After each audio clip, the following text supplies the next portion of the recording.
first of all, we're going to have to pay attention to Trump. Which is kind of obvious, but at the same time, a number of the people who are there as Trump whisperers. So you've got, Marc Rutte, the Secretary General of NATO, and he, has been, at the forefront when they've been trying to get Trump, sort of on board with NATO itself. Then you've got, Stubb from Finland, who, Trump apparently, phones regularly.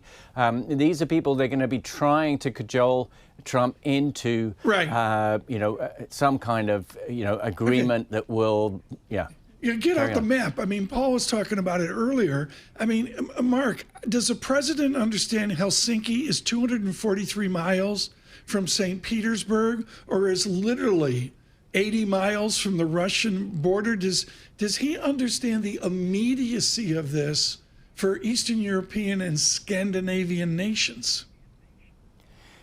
He gives no sign of it. And I mean, it's a very good point to make. I do worry about exactly, how much he cares to know about these things. You could say the same about, his proposal in the Donbass, where he said, there's about a quarter of the Donetsk Republic that is in Russian hands. According to what we know of this deal that's been proposed, the Ukrainians would have to hand that over. But, the reason that quarter is still held is because it is a series of fortress cities.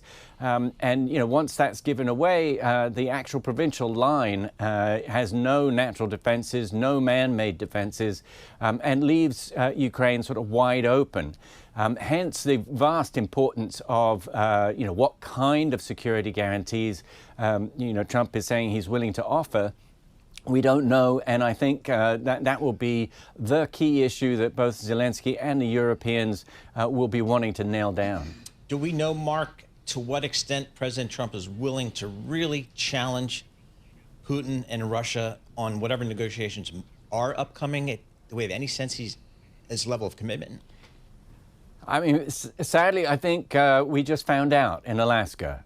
He had kind of pivoted away from Putin, but, I think we're back to his natural inclination, which is that he likes the guy, and he wants to have a good relationship. He wants to get back with Russia. He has all kinds of other things he wants to do with, business and economics. And so he just wants this problem to go away. It's basically the job of the Europeans to persuade him that is very short-sighted. If President Trump, in effect, walks away here, is there a scenario where Europe has any leverage over Putin to benefit Ukraine? Well, they have very little leverage. They are providing a lot of weapons still to the Ukrainians. They've provided more weapons at this point than the U.S. has, and that is significant. The Ukrainians themselves have an arms industry that is vastly larger than they had when this war began. So things have changed somewhat. The U.S. is not as critical, but it remains critical. Mark, in the discussions this afternoon, which is all upon us, I was stunned when I saw the headlines. Saturday, I think it was. I can't remember now. Mark, what's the quote-unquote leverage or power or thrust that the European leaders have? Is it material? Is it manufacturing? Can they literally do sanctions on America if Trump doesn't cooperate?